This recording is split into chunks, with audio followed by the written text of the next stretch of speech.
We're ready to go. All right, guys. Thanks for staying. We've covered a lot of ground, but the next thing that we're going to talk about is additional lead generation ideas. And a lot of these guys, these ideas are pretty simple in nature. They should totally be cost effective in nature, but they're also definitely things that are needed to be kind of just scheduled and mindful of. And so it's a really basic kind of strategy of doing more with less, with all the opportunities that we have, with the things that are going on around us. So I call this a lead generation blitz. And so first and foremost, real estate is not just about what you know, it's a lot about who you know. And we talked earlier about the database, right? The people that know you, trust you, love you, like you, or refer you to those people that in turn love like them. And so that's all fine and dandy, especially if that's busy and helping us hit our goals. But once we are at a point where we could use some more business, or if we're at that point, it's time to go out and network, go out and meet some new people. And so this is all about just trying to add more people to your database and building those relationships with them so they can turn from, I should say, a contact, a new contact, into a potential contract or a referring contact for you. So I want to also say, as the weather warms up, it's a perfect time to go out and network. I mean, it's been one of the best winters that I've ever been a part of living in Iowa. Today feels like spring, right? And here we're in the middle of February. And so as the weather warms up, we talked about St. Patty's Day events earlier. Today, like we said, Valentine's Day. I'm sure there's a lot of Galentine type of events that we could all go to if we really looked high and low. And just even going out to dinner with somebody, it's a huge opportunity to network. So those are all one way of networking. The other way is doing things that are more strategic and organized. And so anyone ever heard of BNI, Breakfast Networking International? Has anyone ever been in a BNI class, or a group, I should say? They can totally work. BNI, what that is for those that don't know, is a networking group that has one of everything. One real estate agent, one attorney, one contractor, one whatever. And you go to these networking events, whether it's breakfast, late lunch, whatever, and you're there to catch up and chat, of course, but it's kind of a mandate, right, Mike and Monica, that you are to exchange referrals, okay? So if you can find one to get into, there are some costs there, but I would highly encourage it. But then outside of that, chamber. How many people are involved in their chamber? Cedar Rapids, Bettendorf, Windsor Heights. Chamber, I mean, those are individuals that are also like-minded. They own businesses. They want to support the community. And so going there, and a lot of times those events are free, guys. I mean, they're sponsoring events at different stores, different businesses, and they want to meet more people and bring more people to those events, okay? Hobbies and church. How many people have like a hobby group that they do, whether it's a golf league, what else is out? What's big? Pickleball has been pretty popular. Dance, group dancing things. And so also church and organized groups. And, we definitely don't want to be that person, that real estate agent, that salesperson that, people want to avoid because we're always just kind of soliciting business, but we're totally there to make some friends, right? And build these relationships, okay? And then professional networking. So that's, with other agents, like I said earlier, at IAR, at R4, DMAR events. And so networking is, like I said, a huge way to not just, because you think about people that are in your database, I bet you a lot of them you met through those different things, whether it was, professionally or personally or hobby or activity. Okay. But let's say you've exhausted all that, or let's say you're brand new to an area. Let's say who wants to move to Belize or Texas or Florida, and I know 0 people. What would I do? I would definitely do all the things I just mentioned, but then on top of that, I'd go on Facebook, I'd go on Eventbrite, and I would go and find events that I have interest in. I want to learn how to windsurf. I want to join a golf league. I want to play pickleball with people. I want to go ride mountain bikes or road bikes. And so I would totally go to all these sites that have these events that have already been organized by somebody. They're doing all the heavy lifting for us, right? We're just being asked are open to attending. And even better if they're free and they don't charge for a ticket, but if they charge you $5, $10 to get in the door, that's still a pretty easy way to meet a lot of people. Okay. And so I would find events. And the third thing I would do, guys, is then I would proactively plan, because if it's not on your calendar, this activity doesn't exist, right? And I've been a big proponent in all my years of coaching is you got to time block your activities, be in harmony with yourself, with your own routines, what you need to do for work, be in harmony with your family, your spouses, your kids, your grandkids, your other activities. And then for those open opportunities, it's amazing how much networking we can do in 5 minutes, 10 minutes, 20 minutes. And sometimes we don't even need more than an hour to network. Sometimes there's a law of diminished return by going to a networking event that started at 4 and doesn't end until 6:30. We're there and, the same people have been there the whole time. We don't need to talk to one new person for 2 hours. Probably they don't want to talk to us for that long. So we just really need to methodically organize these events on our calendars. Okay. So proactively plan your networking. Now, let's say you're not super extroverted and you don't want to go somewhere alone. You take a friend, and you can definitely take a fellow real estate friend, but why not take a lender, an insurance agent, a financial planner, an inspector, a contractor, a handyman? Take them with you. And then that way you guys can kind of network together, divide and conquer the room, introduce each other, kind of be there to just kind of have some kind of a quote unquote partner in crime. Okay. And taking spouses and or kids too is definitely great. I love taking my kids to little networking events just because I think it's kind of neat to see my life from their eyes. Okay. But then also, guys, always be networking. We don't have to go to these events to just network. There are times, I'm sure, I think Monica's told me a story before, Marva might have told me a story before, where you're just in line at the grocery store, in a movie theater, or a kid's event or a grandkid event, and there's someone sitting right next to me at church. Oh, there's someone sitting right next to me in this line. Oh, I'll give you a quick example. I wasn't planning on this one. So my youngest daughter, she's 7th grade show choir, and these little kids, they sing their heart, 40 or 50 of the other. But I don't know if you guys ever been to show choir concerts. It's kind of like Glee, right? And line, the kids in the auditorium, and there's this cute little girl. I'm like, what song are you gonna sing tonight? I knew she wasn't singing the song because she was like 3 or 4 or 5. And then the dad smiles over at me and starts laughing because I was just joking with her. She's like, oh, my name's Taylor. I'm like, oh, you're Taylor Swift? I never knew Taylor Swift looked like you. And the dad smiled at me, and I go up to introduce myself. I was like, hey, how you doing? My name is Ooh. And the dad's name is Matt. Last name Willis. I don't know if you guys know Willis Automotive, but that's who I met. And I didn't want to just pound him on cars and this. I was like, oh, I know your name. And actually, we were friends on Facebook because friend requested me, and I accepted it, and we had never met in person. And I had an awesome conversation. I said, hey, if you ever want to text me, I'd love to give you my number. He took my number, and because he actually has a part of investment capital firm, and we've tested 2 or 3 times on some potential opportunities. So, I guess what I'm getting at is always be networking. We are in a people business. We're in a people meeting business. We are supposed to be connectors, and it's crazy who is standing right next to you. And that's just one example of so many different people I've met. Like, oh, you're the mayor of, Windsor Heights, or you're the this or that of this, and it's pretty neat to make friends that way. Okay. And then other benefits of going out and networking, guys, is you're getting ideas. How is a mortgage person or a car salesperson or a fellow entrepreneur handling COVID, handling interest rates, handling supply chain? What ideas do they have? What things have they done in their business that was innovative, that helped them succeed and prosper? And that's what the neatest thing about networking is. You just get to learn. I learn from all different types of people and all different types of industries. Okay.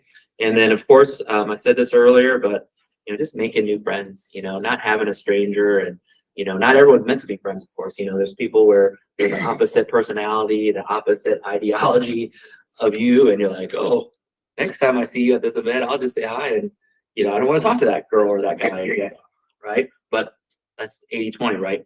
20% you might not, or 80% you might not gel with, but that 20%, there's 10 people in the room and you gel with 1 or 2. That's pretty cool, worth the time. Okay, so I got you guys kind of pumped up, motivated, hopefully, for networking. So let's talk about some tactics. So how do you prep for it? definitely want to check yourself in the mirror. And this is probably TMI, but I'm guilty of like sometimes forgetting to zip my zipper up. So you go in the mirror, you check your zipper, you make sure you don't have any random hairs growing or going somewhere that you don't want to go, and you check your breath and you check your body odor, and I'm good to go, right? Yeah, like I said earlier, you wear your logo stuff. I mean, we're not, we're in business to promote ourselves, right? So we wear Mike Collins, Michelle, Marva, Real Estate, Remax, and then we find a place to sit or stand. And actually, I have here not entrance, but I'm actually gonna scratch that for the next time and print these out, because stand where you feel comfortable and strategically, and you can always, we're not trees, right? So we can float around and just be mindful. If everyone's kind of waiting in line at the snack table, hey, go hang out there and pretend like you're hosting the event. And at the end of the event, if everyone's leaving, I don't know if you guys see me when after breakfast is over, I stand at the exit and I'm making sure I'm saying hi and bye to everybody, right? So what else? Don't focus on the food and drinks, especially if it's alcohol, and especially if you have a low tolerance. And next thing you know, you're bumbling, stumbling, and smelling like liquor, right? No one likes to be talking to that person. And then what else?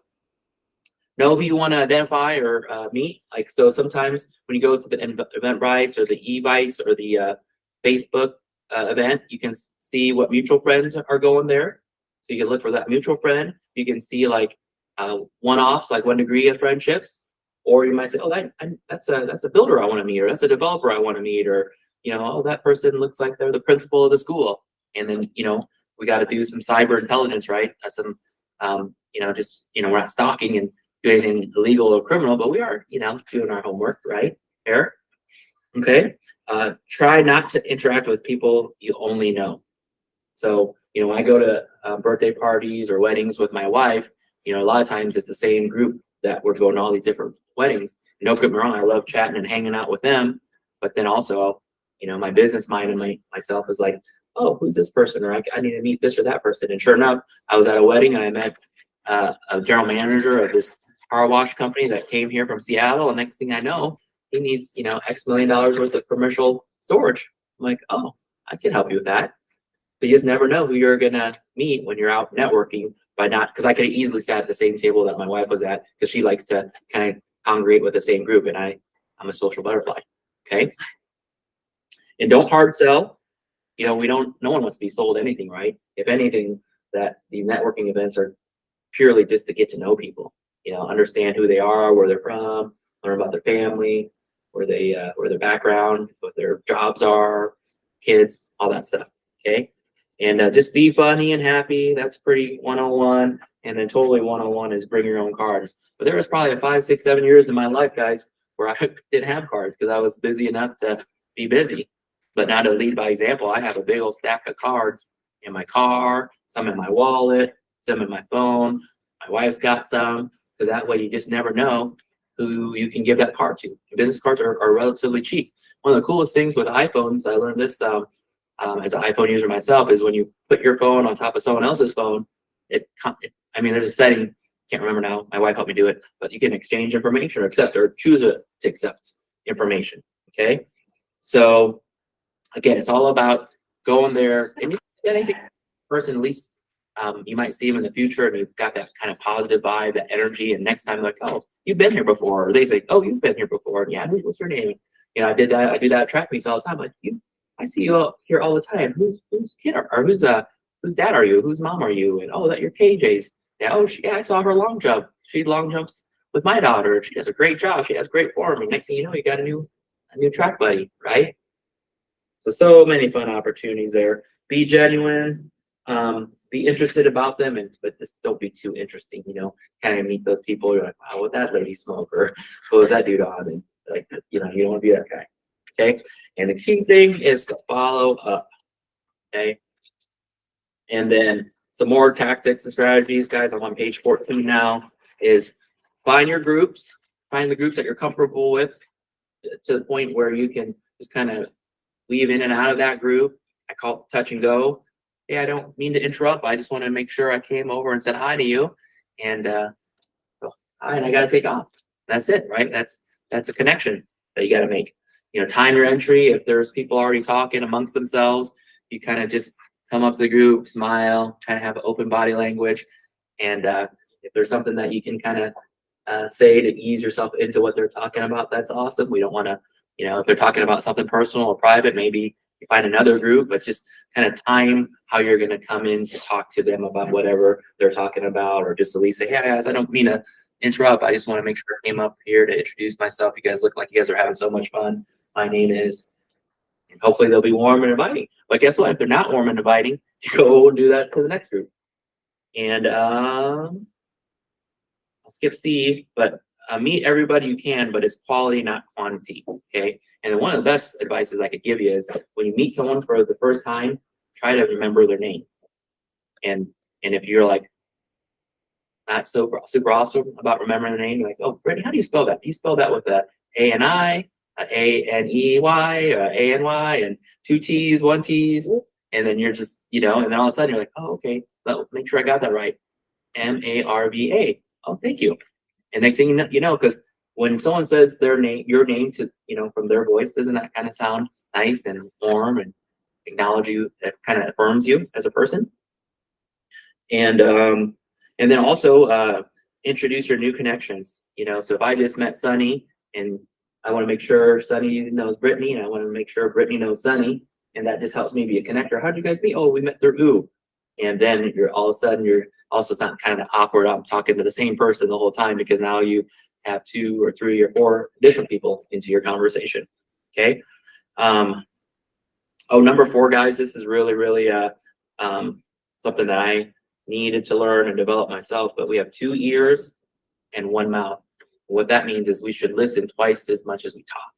And when we listen, it's listening and paraphrasing and affirming what they said. But when we're talking, it's totally, we can affirm what they said, encourage or support what they said, but also we can ask questions. We can be like, okay, so tell me more about it. Oh, you're from northwest part of Iowa, or you got 2 kids, or we ask questions. So that way we're kind of forming like a nice memory about this person, as far as, their family, maybe some mutual friends that they have, their background, what they do for work, what they do for fun, where they live, all that stuff, right? And all these things that we're finding out about them as we're being genuine and interested in who they are, is all things that we can, kind of add to our notes. If we I am taking a look at the listing on Oak Park tonight.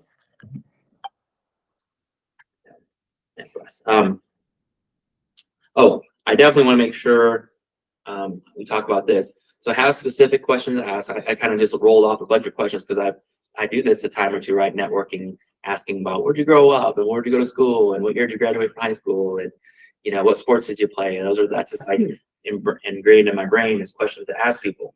But what I don't want to talk about, though, is I call it the pairs. Politics. I mean, I love talking about politics, but not with a stranger, because you don't know who's who, right? Are you red? Are you blue? Are you Trump? Are you Biden? Are you pro this, anti that? I don't want to get in that at a networking event. I've seen people do that. Sometimes they get into blows almost. And then also we don't want to talk about economics. Now we talk about economy, but economics as far as how much money do you make, or how much did your house cost you, or what kind of car do you have, and how much is that? I mean, just use your best judgment, of course, right? Abortion. I mean, anything that is kind of very morally or ethically kind of questionable. You just don't want to assume that, oh, you're for this and for that, and everyone should be like that. No, you just don't go there. It's irrelevant to that first meeting, right? And then religion. I mean, I could talk religion all day long, but I don't want to assume the other person wants to or cares about it, So read the room, read the person, and find a way to help them based on what they talked about. Maybe they're an up and coming executive, maybe they're parent to be, maybe they're a whatever, and you just are saying, what, I read this really great book, or I read this article, or I have this site I'm going to send you, or I know this person that I'd love to, send you their name and number, and providing that value. That's something that they appreciate. And again, like I said earlier today, it's not like we want to automatically receive what we give, and tit for tat. It's just always happens that way. We give ideas, information, and it comes back tenfold.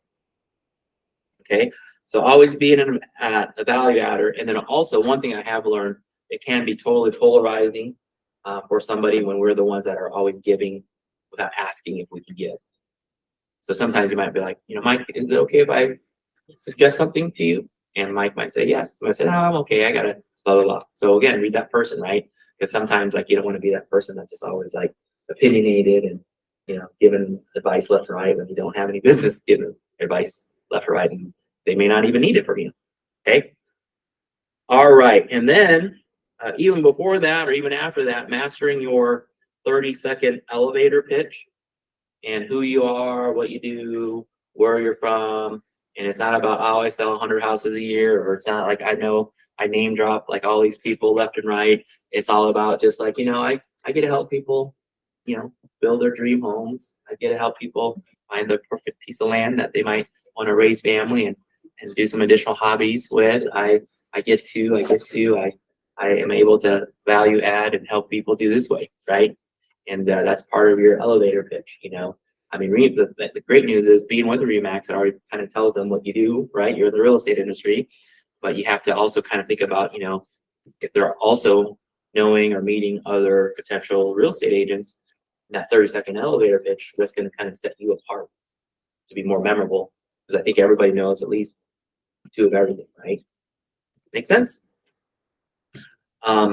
Then, okay, so let's say I was running for mayor, guys, and let's say there was a room of 1,000 people that could vote for me potentially as mayor.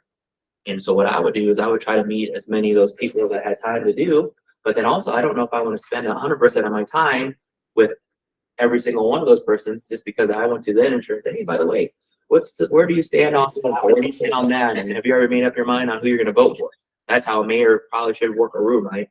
So we as real estate agents at a networking event, we kind of want to do something similar to that. We go up to everybody and meet them, introduce ourselves, and we say, hey, yeah, so where do you live at, Sonny? Or, where do your kids go to school at, Brittany? And how long have you lived in your home, Marva? And, Michelle, so who was your agent? Oh, I think I know that agent. Oh, actually, this is a terrible thing. I told somebody their agent got arrested and went to jail. I didn't know that. And but then all of a sudden they're like, so their sister, their brother, their mom, their son is an agent. Is that someone that we should probably invest a ton of time with? Probably not, right? But if they're brand new and they're renting a place for $4,000 a month, and I'm like, oh, you just came from Colorado? I want to be your mayor. I want to be your realtor. I want your vote. Here's my information. I'd love to follow up with you. Okay, so that's the mayor people, the mayor campaign, and it's just using your time wisely. And then I said this on the last page, but I do have a follow-up strategy. As soon as you meet something, I'm guilty as charged, guys. You go to these networking events and you talk about all these things, and you're building this great relationship. You get their name, your number, you find them on LinkedIn, Facebook, Instagram, whatever. And then guess what happens? Get their information, it's in your phone, and you just never look at them again. It's a waste of time. But what should we do? We should follow up. Hey, Sonny, it's great to meet you. Hey, Mike, it was awesome to meet you. Would you guys like to, I'm not trying to be stereotypical to these two men, but would you guys like to go watch some football and have some chicken wings and have a beer? And or we talked about this, guys, or we talked about this thing, and here's this book that I read and I'd like to send it to you, or I'd like to share it with you, or there's this article that I have that I'd love to connect with you. So follow up is in time, face to face. It might be with an email or a text message. It might be in a phone call, but we definitely need to follow up. We need to make sure that A, they saved our number and their information, and then B, we saved their number and our information. And then sometimes we're just reaching out,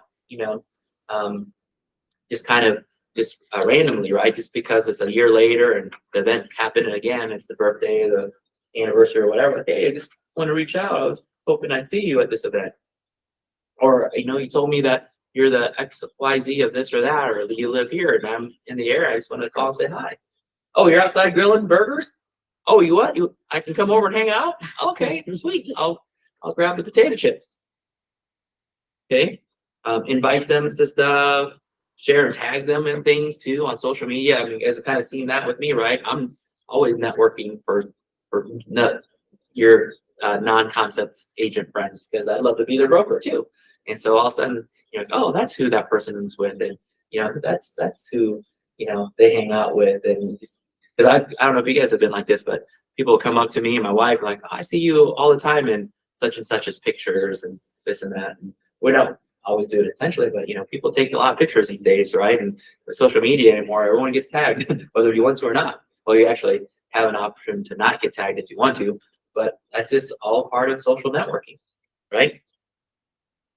Follow up with a personal note. We talked about that earlier. Just having a stack of cards, a stack of envelopes, a stack of stamps, just ready to go. And every time, and just have it general too. You don't have to have just one message on that card. You can have it just be a nice looking card and write out whatever note you want.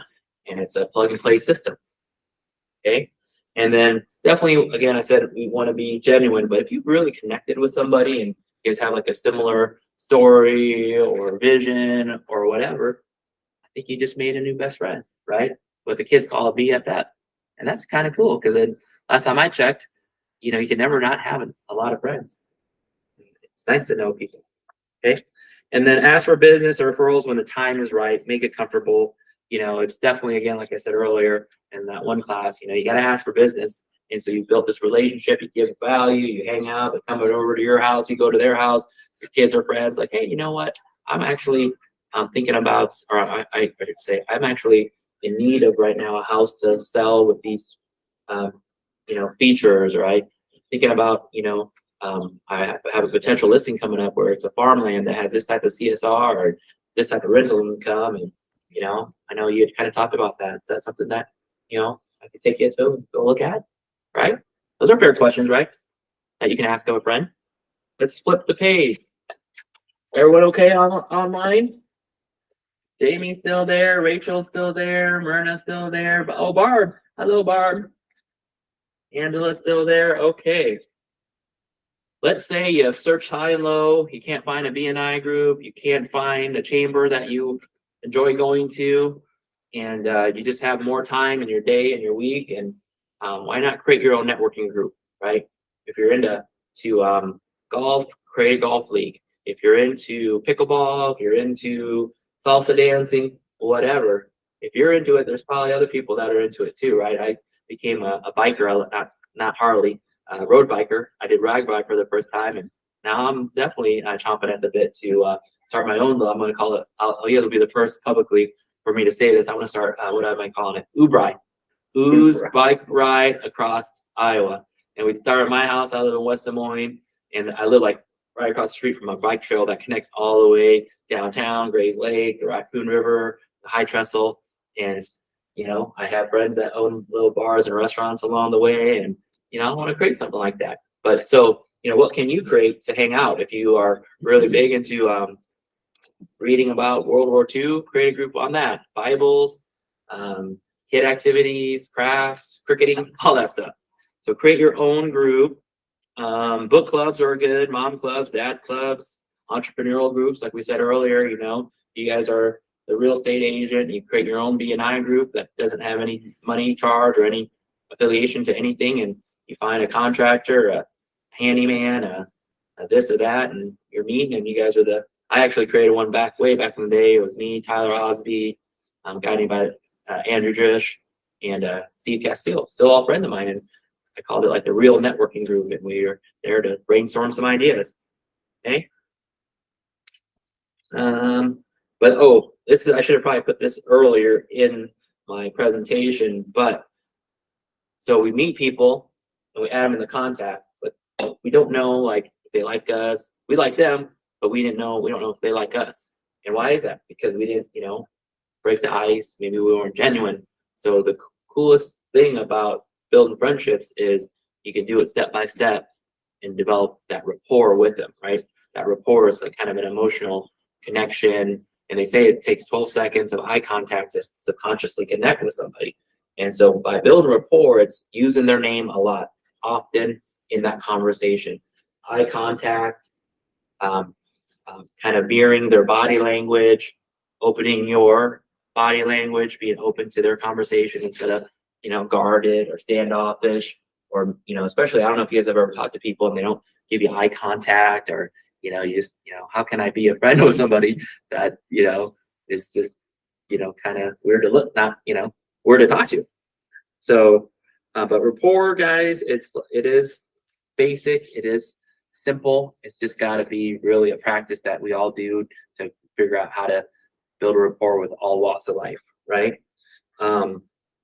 What else, guys, could I talk about? Actually, one of the best ways I feel like to create rapport is some sort of commonality. So if you guys went, to the same college, maybe, years apart, maybe you're from the same part of town, or you have kids in the same type of activities, or you like the same type of music, or the same type of art, or the same type of movies. That's kind of cool, right? You kind of found like your doppelganger, the version of yourself in a different universe. That happens to me all the time. That's one of the neatest things. Like, oh my goodness, you're like my brother from another mother, or my sister from another mister. Okay, let's flip the page. Again, like I said, listen more than you talk. Ask those open-ended questions. And Lindsay took off, but just pause it too. I'm guilty as charged. Sometimes we just talk. Let the other person talk and take pauses and think before you speak. That's a lot of times too.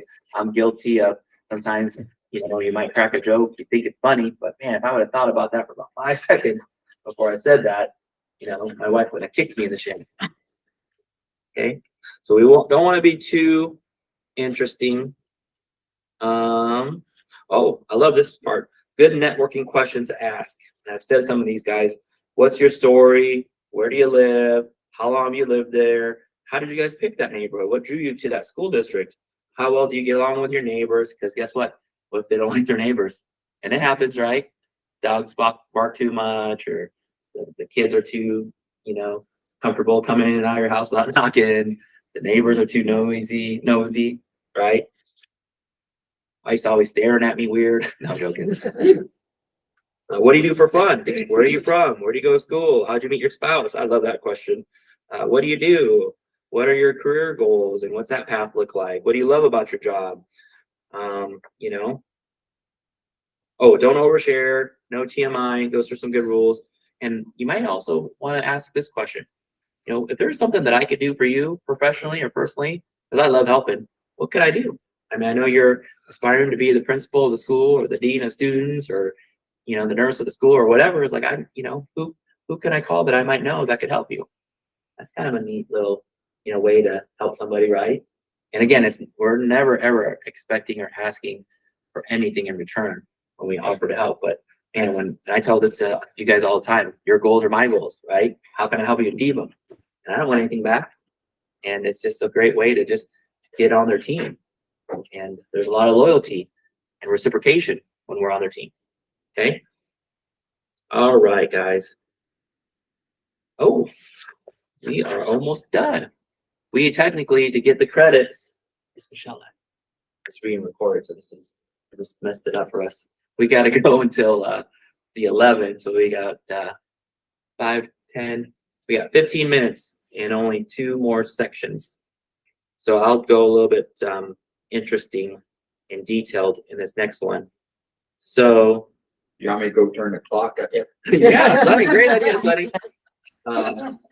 So we talked about networking and building your own list. And I said inspectors, your warranty provider, I said title earlier, insurance agent or agents. Some insurance agents are P&C specialists. Some are just life and health.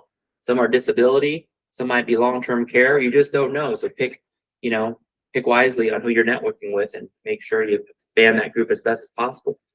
Lenders, definitely. And not just mortgage lenders. What about just a general bank lender, that does car loans, home equity loans specifically? What about those commercial lenders too that do developments and multifamily apartments, things like that? Appraisers, oh my goodness, it's always great to network with an appraiser. Not all of them are going to also potentially list a house like some of our appraiser friends do. Some of them are like, oh, you know what? I get asked all the time who I would recommend for an agent, and I would love to put your name. Absolutely. And why is that? Because you call them, you built a relationship with them. And appraisers, guys, sometimes we think of them as the bad guys, but really, if we think about appraisers as the good guys, and we can call them and ask them questions like, hey, you know what, I don't have a good comp here, or I could use some information on some values on this or that or this and that. And what would you do in this situation? Some of those people have become my best friends because, you know, they need the same type of information from us, right? They'll call, appraisers will call me, hey, ooh, I know you sold this house. You know, what were the concessions look like? And what was that condition look like? There was no pictures on the MLS. And boom, right? Cleaning companies. I mean, anyone that you're paying as part of what you do for your lifestyle, you should totally put them in the network. And, you know, I have an awesome cleaner and I hadn't been using them for a while. And my one business partner cleaned that, his group cleans their house, and he told me the price. I'm like, holy cow, $200 for 7,000 square feet. That's pretty cheap. And so next thing you know, how many people can you refer that person out to? And how many people will that person want to refer back to you because you gave them so much business? So think high and low. Epoxy, Andrew Bruhlman's brother, Tanner, he has an epoxy flooring company. I just referred him out last week and he thanked me for that. Now, of course, I don't think he's going to refer me any business, which is okay because he'll refer it to Andrew. But either way, you know, you're building up these networks, right?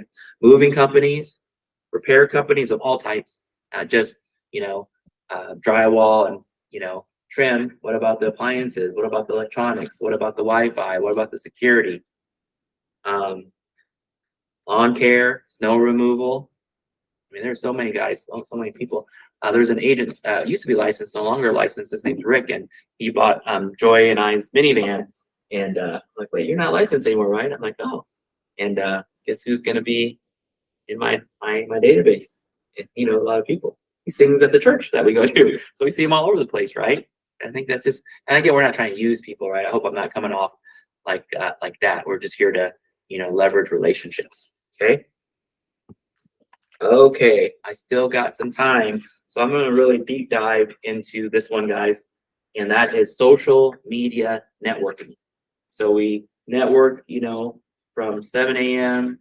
to 11 p.m., whether that's a party, an event, or whatever. But let's say we were just super busy with all these other activities and we didn't get a chance to network all week, and so, or all day. And so my strategy for social media networking, which is pretty mindless, guys, and that's one of the reasons why I love it, and that's one of the reasons why it's got such a high return, because it's pretty easy to do, to be on top of everyone's mind, is 60, and please write this out. The 60 stands for 60 minutes.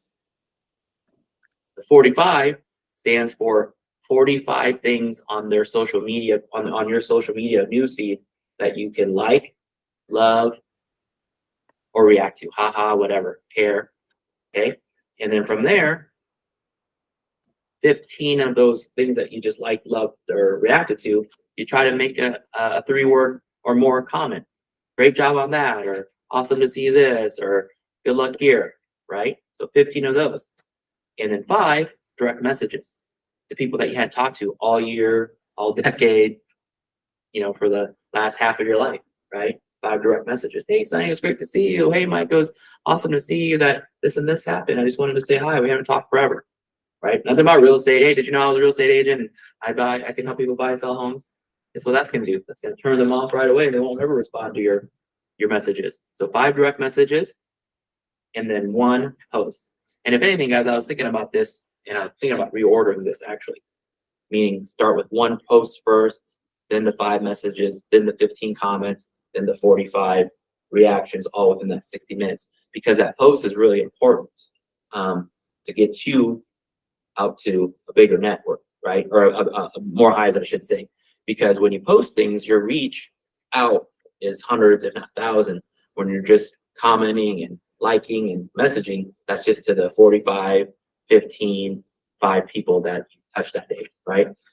But what you post, though, is very, very important. Back to that PAIR acronym, politics. Should we post about politics?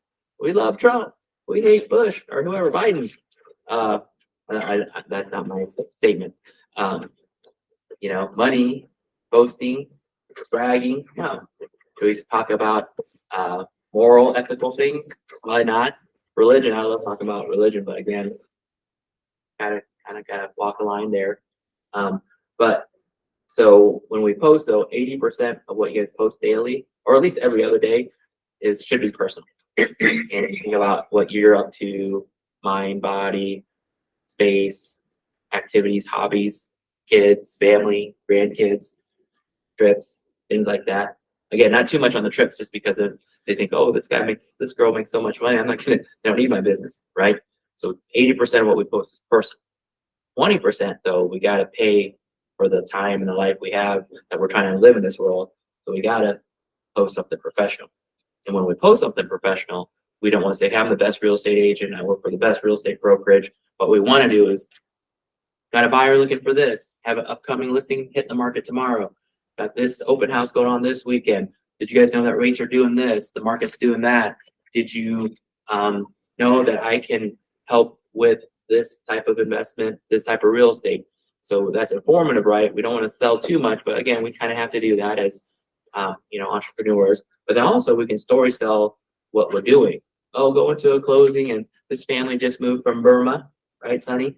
And first generation, and they've been here for 2 years and already built their credit up and buying their first home. That sounds like the American dream.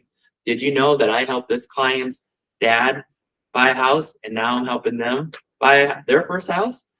Did you know that my shoes got so muddy and dirty from walking through the lateral fields for this sewer and this septic inspection?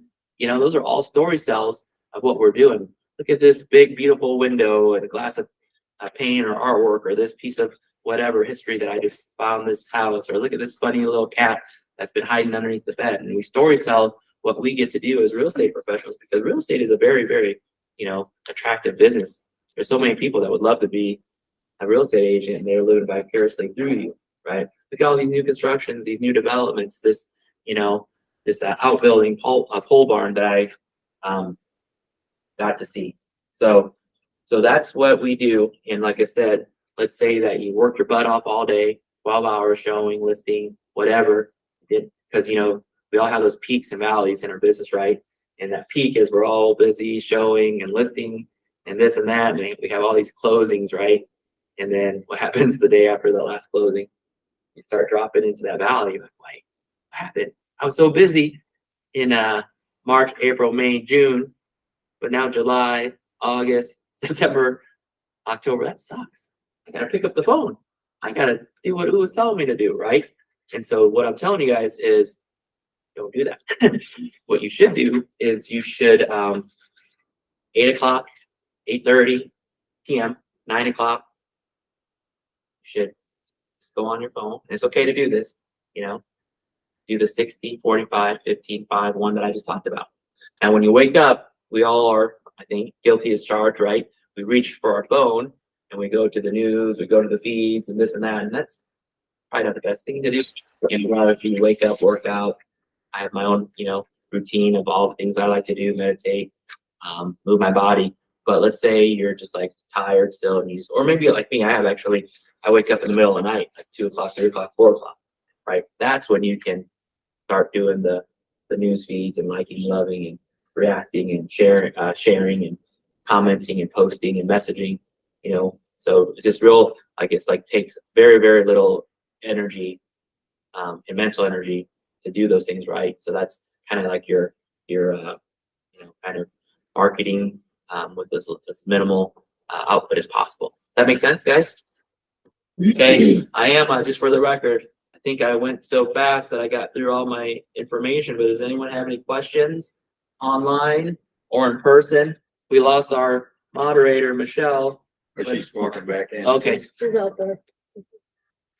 So if anyone has any questions, you can also, guys, you guys know, you can always chat me. I think there's a blue little bubble on a chat there, Michelle. If someone has a question. But yeah. Oh, you know what, guys? I do have some more things. This is more things. Post ideas.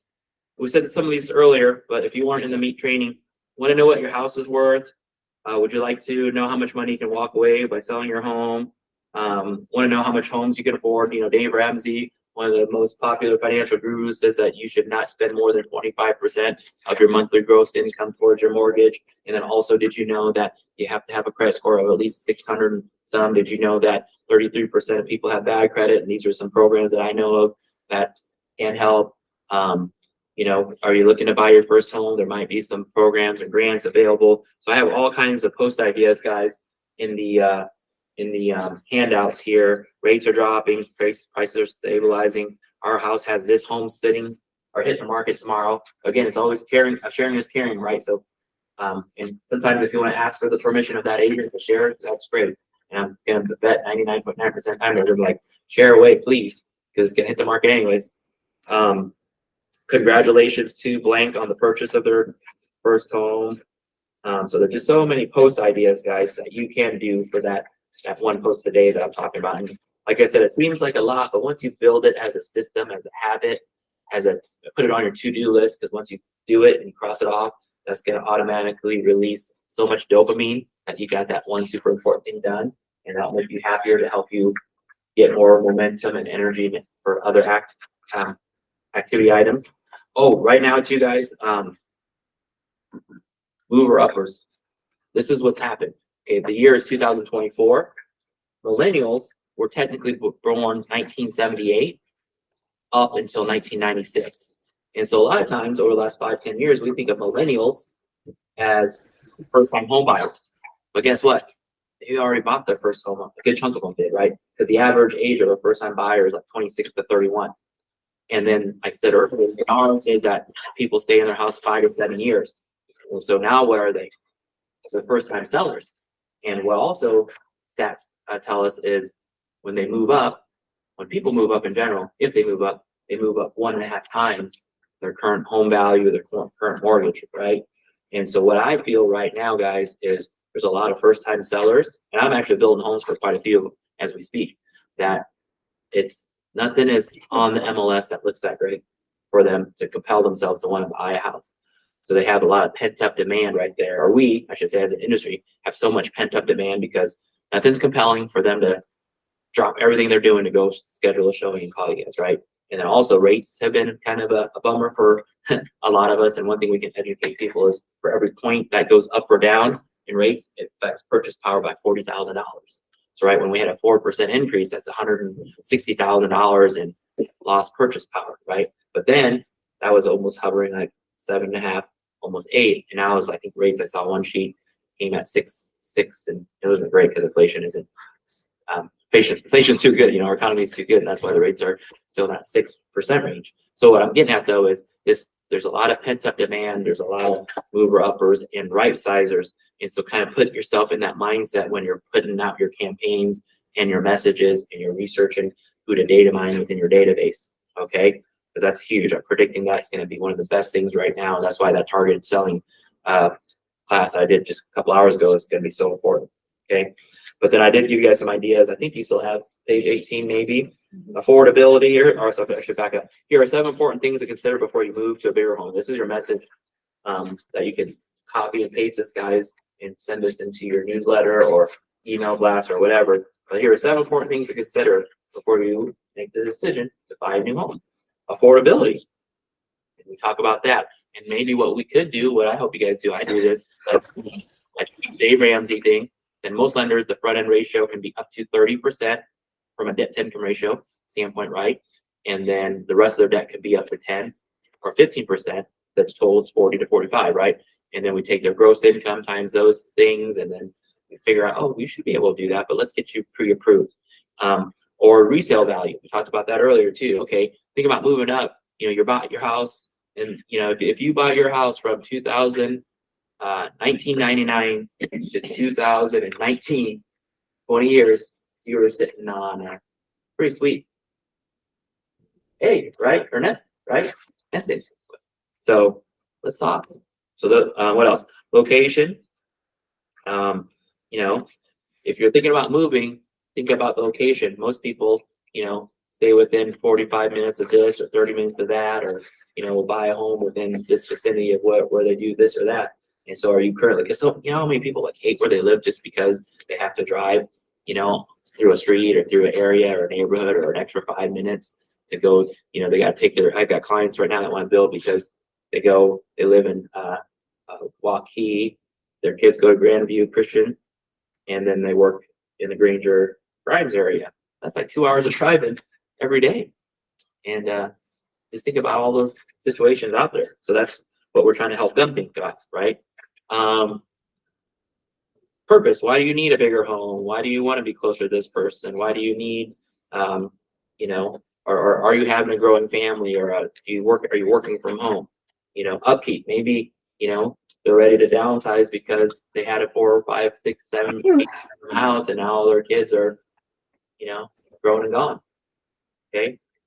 Personal goals, and like I said earlier, some people that have so much equity in their house, but they've got some other things that they got to pay for, like a wedding, and college tuition, paying off a consumer debt, student loans. I mean, that's you think about that. I mean, I'm just doing some quick math in my head real quick, but if someone were to walk away with 50 grand in equity, in proceeds, I should say, and they had that same $50,000 in debt, I mean, that's what, $800 car payment, right? I mean, that's $1,000, $1,200 in credit card bills, and all of a sudden they have a similar house payment, maybe a better house that doesn't have the depreciation or the wear and tear that the current house had, and then they just knocked out all this interest that they were wasting every month. That's kind of a smart move, right? So there's so many things that we can kind of pivot and position ourselves to really help our people with some of the best financial and real estate advice that we can give. And guess what? Is that 11, Michelle? It is time.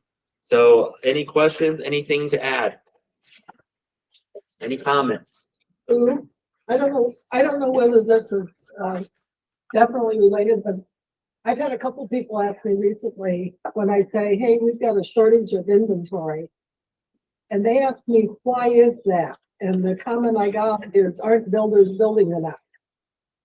Is what they said to me. And I'm going, I wasn't quite sure how to, I said, interest rates are keeping people from moving because they don't want the higher interest rate. But Okay. How would you answer that question? Online, did everyone hear Marva's really, really, really good question? Nodding heads. Rachel, heard it? Mhm. Okay. So that's a great, let's pretend like you asked me that question. Okay. That's a great question, Marva. And you know what? In real estate, in our market, it's just not one market, right? It's just not, the same house over and over and over. Real estate is actually lots of different segments, parts of, where we live and what kind of home, right? And so in that all actuality, the market that I really focus on myself personally is the move-up market. And right now that move-up market is, $400,000 to $700,000+ homes. And right now there's this many months of inventory. And the problem is that this demographic is wanting those types of homes. Because remember how I said like that generation X, Y, and soon to be Z, right? My twins are going to be 13 in 5 years. They could buy their first house. That whole buying pool is so large. Whereas I said earlier, the baby boomers, yeah, they didn't want to sell it. I'm not trying to out you guys, but you guys want to sell your houses, right? You guys are happy because you guys got a house that's paid off. You bought it for a third or a fifth of what it's worth right now. And you're like, why would I move? Because I'm going to have to, make some sacrifices. So that's the conundrum. That's the imbalance of the market that we're in right now. And definitely builders are building the inventory, right? Builders, the new construction industry represents about 25% of the homes that are on the market and the transactions, right? But, building takes time. It takes 1 to 3 to 4 years to develop ground. It takes 12 to 6 to 7, 8 months to build a house. And then based on the costs that we have, the lumber, the labor, the materials, all that stuff, all of a sudden, that's not affordable for every part of the market, right? 600 above all day long, 400. But I don't know if you guys seen in the MLS in your markets or in ours, like a 400 new construction home these days, you don't get a lot of bang for your buck. So that's why the people that are gonna want to buy those homes aren't putting their houses on the market because they're not upgrading. Does that make sense? I don't know if I completely answered your question, but I guess it's not a one size fits all answer. And back to first-time home buyers too. There's so much pent-up demand right now with first-time home buyers because you look at what they're paying for rent, and man, I don't know. I haven't looked at rent myself, but I'm just knowing from history that $800 gets you like a studio these days. $1,200 gets you like 2 bedrooms, right? And then $2,000 gets you maybe a house or this and that, and that's kind of what they want to spend, right? But then they go look at that $150,000 house that doesn't exist, that's not maybe in the location or the condition or the size or the area they want, or they go look at the $300,000 house that it's just like, can't afford that right now because of the 6 or 7% interest rate. And so that's, so there's so many yings and yangs because at the end of the day, real estate is a market, right? And it's based on supply and demand. Yeah, thanks for that question, right? Any questions? Anything Thank you. anyone can add to that? Any questions online? If there's no,